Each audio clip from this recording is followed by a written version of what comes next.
And just like that, the San Antonio Spurs are going to be going home. Their season's over. The playing game has not gone well against Memphis. It's been an awful shooting night for DeMar DeRozan. I don't have all the official numbers yet because the game's still going on. We're just at the point where they're fouling Memphis at this point, so they're going to the free throw line every now and then. I don't see them coming back. It's a 6-point game right now, 93-99. But just looking at it right now, DeMar DeRozan, 5 for 21. And, if you're going to be a 2-point shooter, if you're going to shoot mid-range shots or turn on fadeaways like he does quite a bit, you're going to have to be accurate at those because it's not as valuable as a 3-point shot, obviously. And most of DeMar DeRozan's damage came at the free throw line today. 10 points from the free throw line, 10 of his 20.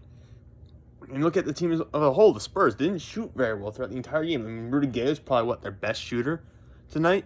And Rudy Gay is certainly still a good player, but, he's probably not going to be the one to carry you to a play-in tournament win. Let's just put it that way.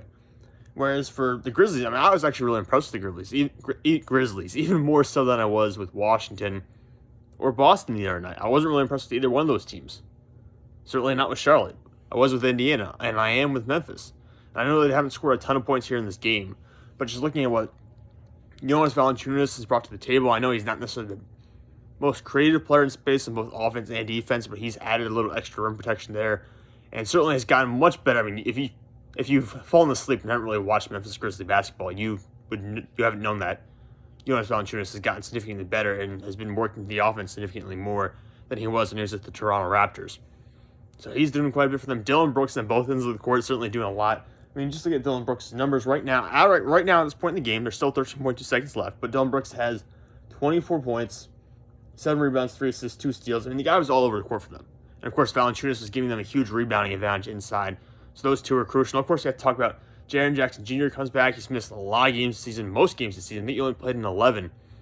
Looked a little bit rusty, admittedly. And Rudy Gay just hit a 3-point shot, and it's now a 3-point game. All right, well, if this video doesn't get uploaded, it's because, in my opinion, completely changed because the Spurs somehow found a way to come back and win. But currently 96-99 in Memphis' favor with 9.3 seconds left. So if this does not get uploaded, it's because the Spurs came back and forced the overtime or actually won the game.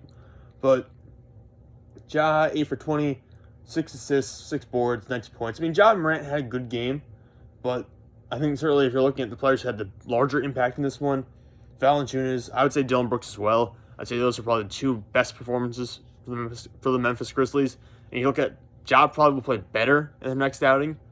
And of course, they're playing the loser of the Lakers-Warriors game here. It comes on in a few minutes.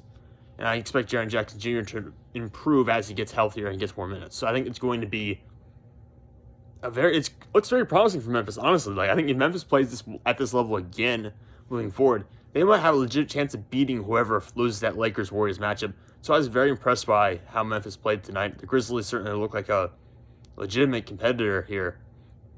Whereas the Spurs, just like I said, bad shooting, 3-point shooting just was not there for them. 3-point shooting wasn't great for Memphis either, let's be honest. But realistically, you can't shoot 34.7% against the Memphis Grizzlies and expect to win that game every time. But DeRozan, when your best player is really cold and it's a win or go home situation, especially in a sport like basketball, especially in a league like the NBA, chances really are on your side here, and it wasn't for San Antonio today. It's still 96-99, 9.3 seconds left, so we'll see if it changes or not. But right now, looks like the San Antonio Spurs are going home. And Memphis Grizzlies, I said, really impressed. I think I would actually give them a better chance to win against the Lakers or Warriors now than I did maybe earlier today.